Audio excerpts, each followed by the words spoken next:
Thank you for joining me for yet another unboxing video, and today we have more RPG goodness.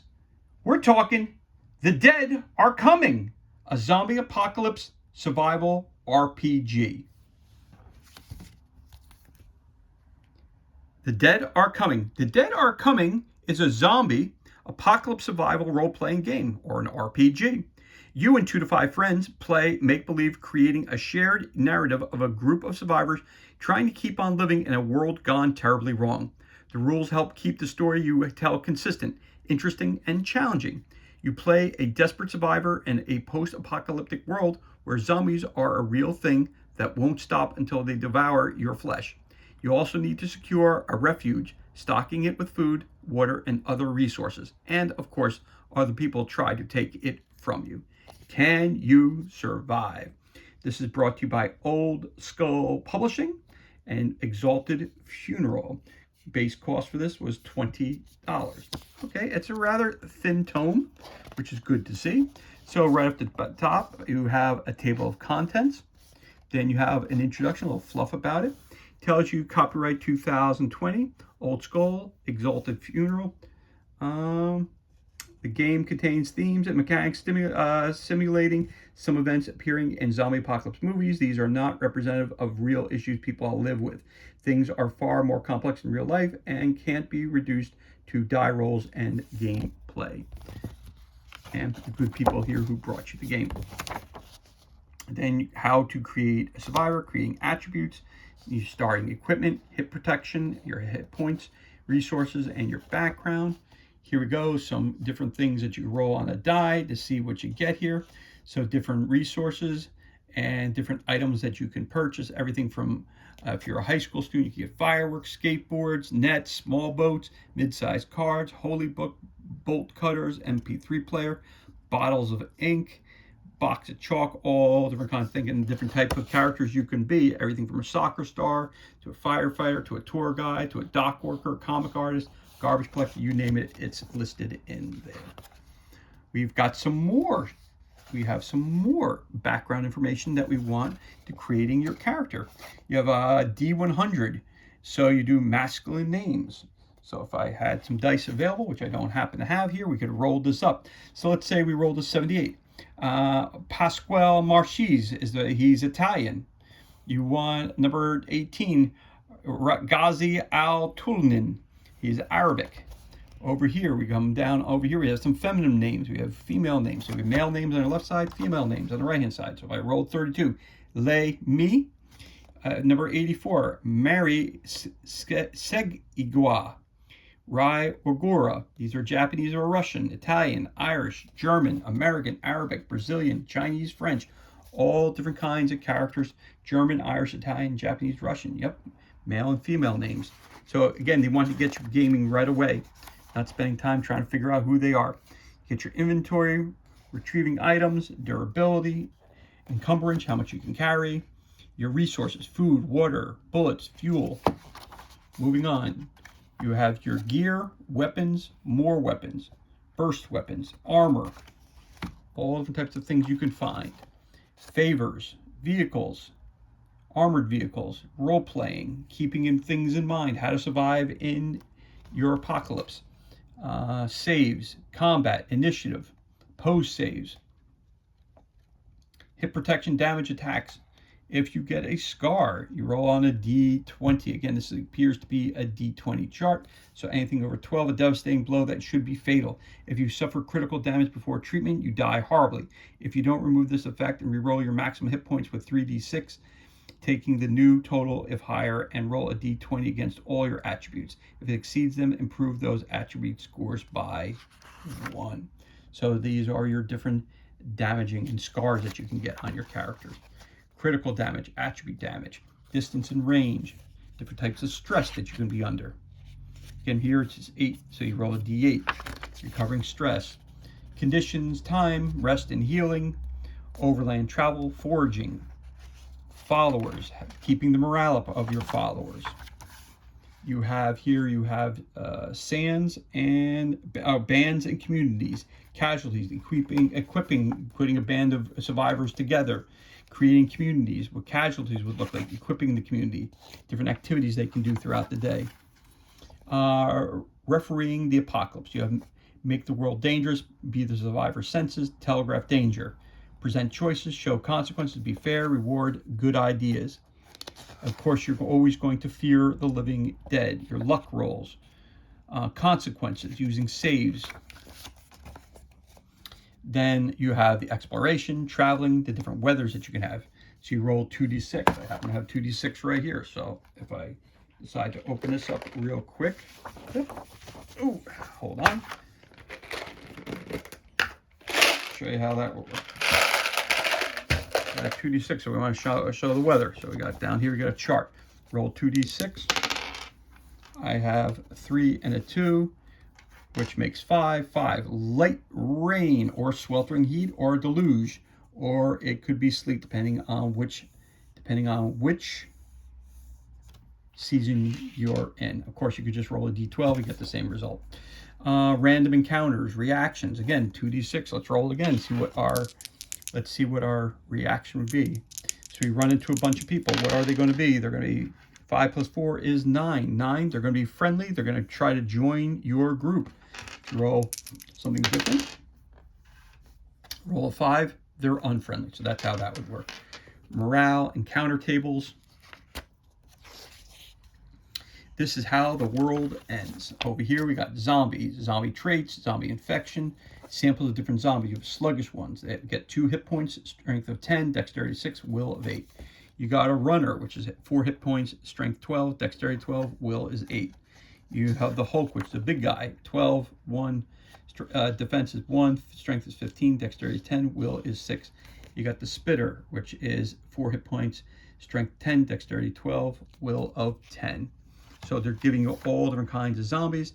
And if you happen to have a game of Zombicide laying around, you want to play an RPG versus playing Zombicide, the board game, grab the figures out of that. You got survivors or these guys, roll up a couple characters, and boom, you're ready to go. It's that simple. So I like the fact that this is very easily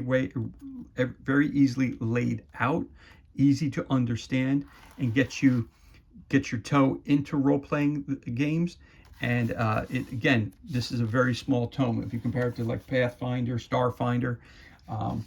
So example, the rule book here that we see, hopefully everything here.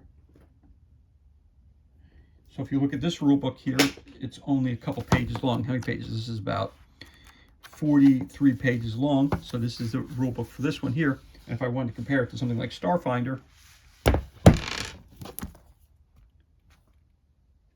so this is an easy way for you to get yourself involved in the role-playing game if you haven't. Nice, quick, easy versus, I love Starfinder, but again, it's a little unnerving to a person, especially if you've never played a role-playing game before. This is a good way to jump in. Okay, so then we also have some more zombies. We have the toxic zombie, the exploding zombie, mass, the master, Z elephant, Z dogs, mutations. So you got mutations here. Let's see what kind of mutation they might have. So you roll a d12 or 2d6, does the same thing, and you add them together. That's a 10.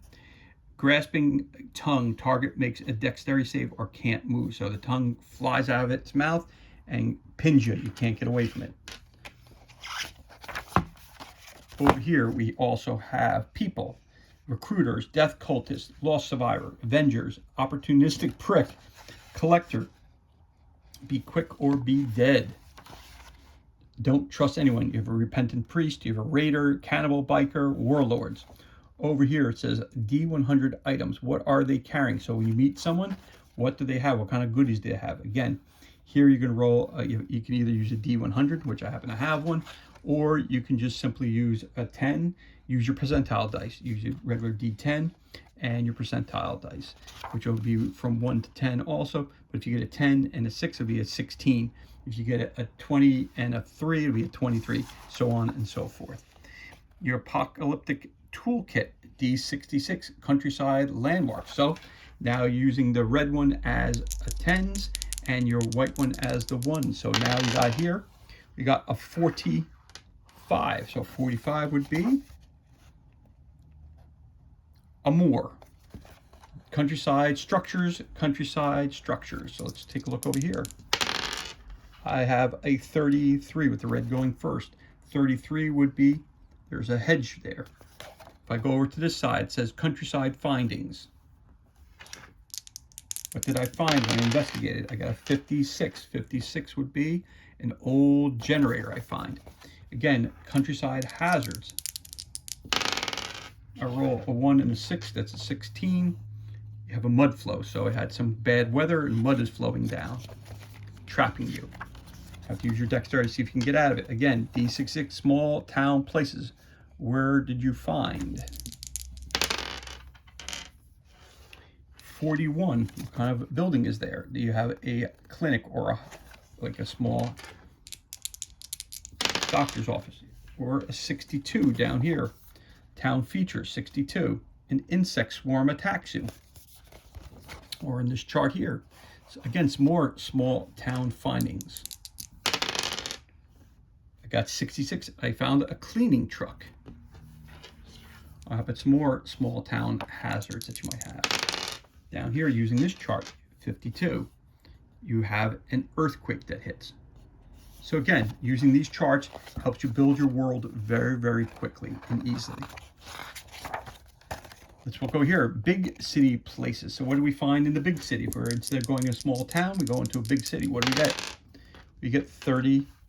32. We found a fancy restaurant. Big city, more city features down here. Got 24. There's trash everywhere. Okay.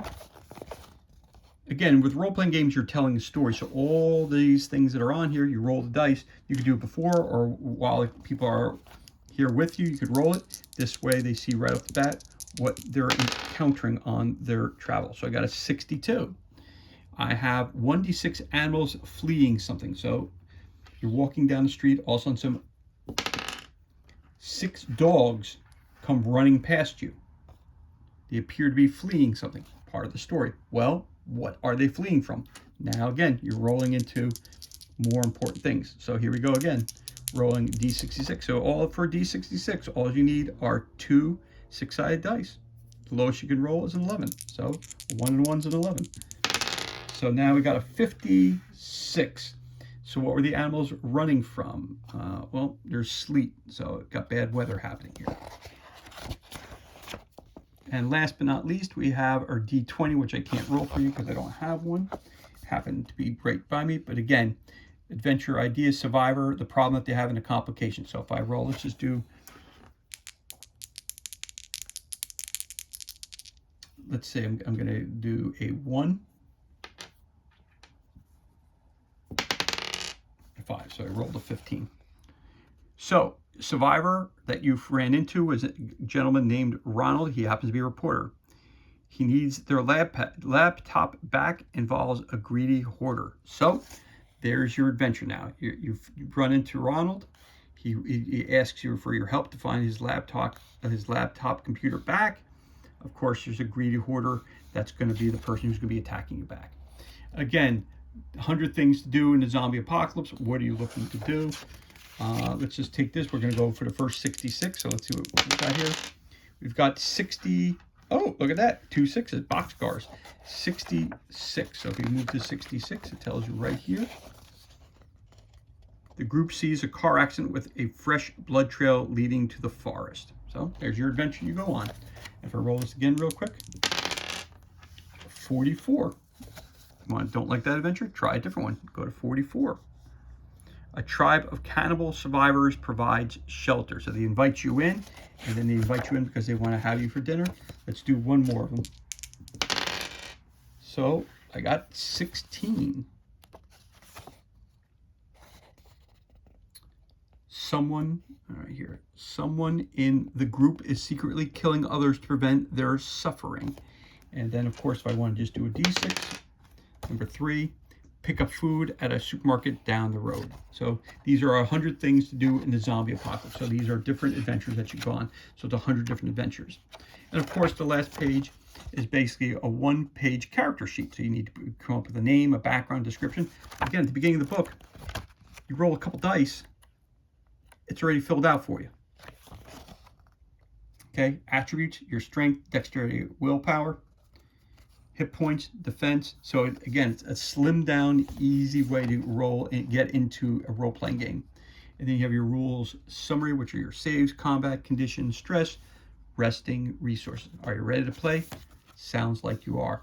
So this here, ladies and gentlemen, is a really, really great way to get someone involved with role-playing. It seems like it's very straightforward, very easy. Gives you a lot of charts to help you set up the adventure. Very quick, get it on a table. Very, very good way of introducing people to role-playing game. I highly recommend this. This is actually really, really cool, really quick to learn, and it's going to be very, very fun. Again, if you have some flip tiles, throw them down, get them rolling up a couple characters, boom, they get started. It gives them an understanding of what role-playing is all about. Quick, easy, and dirty, as I like to call it, okay? And this is kind of almost like a popcorn version of a role-playing game. So it's an easy way to get people involved, get them interested in the concept of role-playing or taking on a character and creating a character and living through vicariously through that character. So that's really, really cool. Again, so this is everything that's included. The dice, which I was rolling here happily, of course, is not included with the purchase of this product. Again, the name of the role-playing game is The Dead Are Coming, a zombie apocalypse survival RPG brought to you by Old Skull Publishing and Exalted Funeral.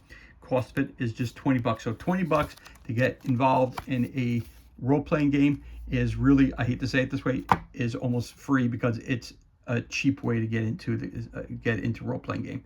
So this is highly recommended. So as always, thank you so much for joining me for this unboxing video. It was truly appreciated.